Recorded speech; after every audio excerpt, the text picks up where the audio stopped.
The Sun by Lois Lowry, Chapter 12. The weeks passed, except for the secret she carried always with her, the secret of the baby.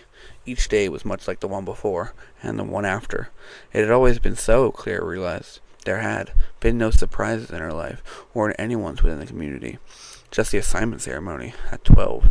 The disappointing surprise, then, of being named birth mother, and later, of course, the shock of her failure.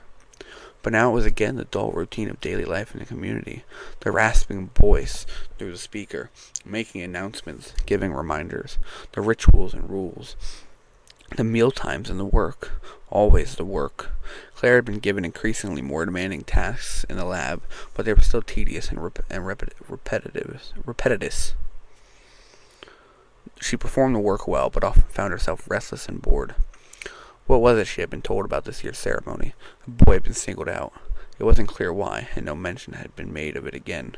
Perhaps that boy, she remembered what his name was, Jonas, was doing something different and interesting, but she couldn't imagine what it might be. She had visited the nurturing center again, but had been turned away. After all the new children had been assigned parental units at the ceremony, the center was almost empty. Newborns were beginning to arrive to start the year's population. But when Claire stopped by, though she was greeted pleasantly by the receptionist, she was told that they had no need for extra help until the numbers increased. It's actually vacation time for the nurturers, the young woman explained. Most of them are volunteering at other places while we wait for more infants. She appeared at her computer screen. We have 2 arriving next week. She smiled at Claire. Right now, she said. No need for help, but thanks for stopping by. Maybe in a couple of months? Claire wanted to ask, but what about 36? He's still here, isn't he? He wasn't assigned, remember? You're keeping him another year. He needs someone to play with him, doesn't he? Couldn't I be the one? But of course she said nothing. It was clear the receptionist, however polite, was disinterested and wished Claire would leave. Reluctantly, she turned away and left the building. From time to time, though, she saw the man who worked there, the one who had had a special fondness for 36. She waved one afternoon when, out for a walk after lunch, she saw him across the central plaza on his bicycle. He was apparently out on an errand. There was a package in his front basket. He smiled and waved back in reply. She noticed that his bicycle now had a child seat on the rear, replacing the carrying basket that had once held 36. The little seat was empty, but the fact that it was there gave Claire hope. It seemed that perhaps the nurturer was still taking him home at night, and he would be sitting up now. Claire pictured his sturdy little body and how he would grin in delight to feel the fresh air and see the trees. She began to time her walks, carefully finishing in the lab and cleaning up there so that she could leave work and stroll during shift change time. She walked to the part of the community that seemed most likely, the northeast corner of the central plaza, where the nurturing center stood, and then the dwellings began. Across the main boulevard, she had hopes of seeing the nurturer heading back to his dwelling for the evening meal, with little Abe riding behind him.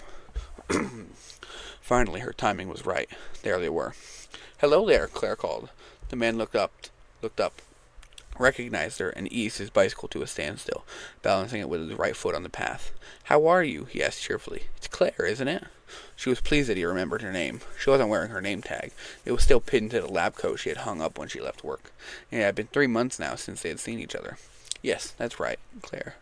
Nice to see you. It's been a while." "I stopped by, but they said they didn't need me to help out because the new children had all been assigned." He nodded. "All but this one."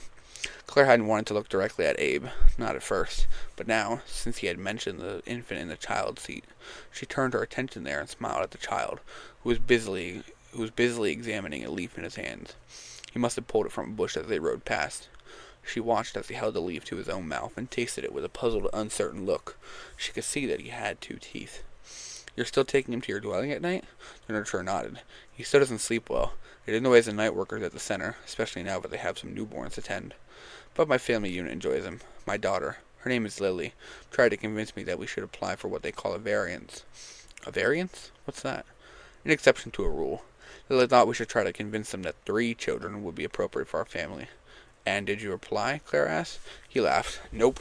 My spouse would have applied for an annulment of our pairing if I had. This guy will be assigned to his own family next time around. He'll be fine. But in the meantime, it's fun having him at our dwelling nights." He turned to look behind him at the baby.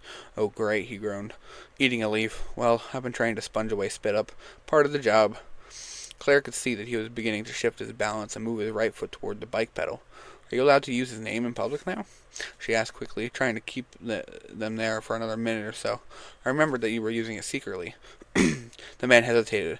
Actually, he said a little guiltily, we do use it at home, but we're not supposed to. He's still just 36 until he's assigned. So I'm afraid I can't tell you what it is, but it is a good one. I'm sure it is. They always choose carefully, don't they? I like your daughter's name. Lily. It's pretty. He smiled. I have to be off. He's happy now, with that leaf to chew. But wait till he wants real food. He'll start yowling, and it's almost mealtime. It was nice to see you, she told him. You too. I'll tell my daughter that you think her name is pretty. She'll love hearing that. He rolled his eyes, as if it was too silly for words. And of course, just to be fair and equal, I have to tell you that my son has a nice name as well. Claire laughed. I'm sure he does. The nurturer started off slowly on the bicycle. Behind him, strapped into the little seat, his mouth speckled with leaf fragments, the infant looked back and grinned at Claire.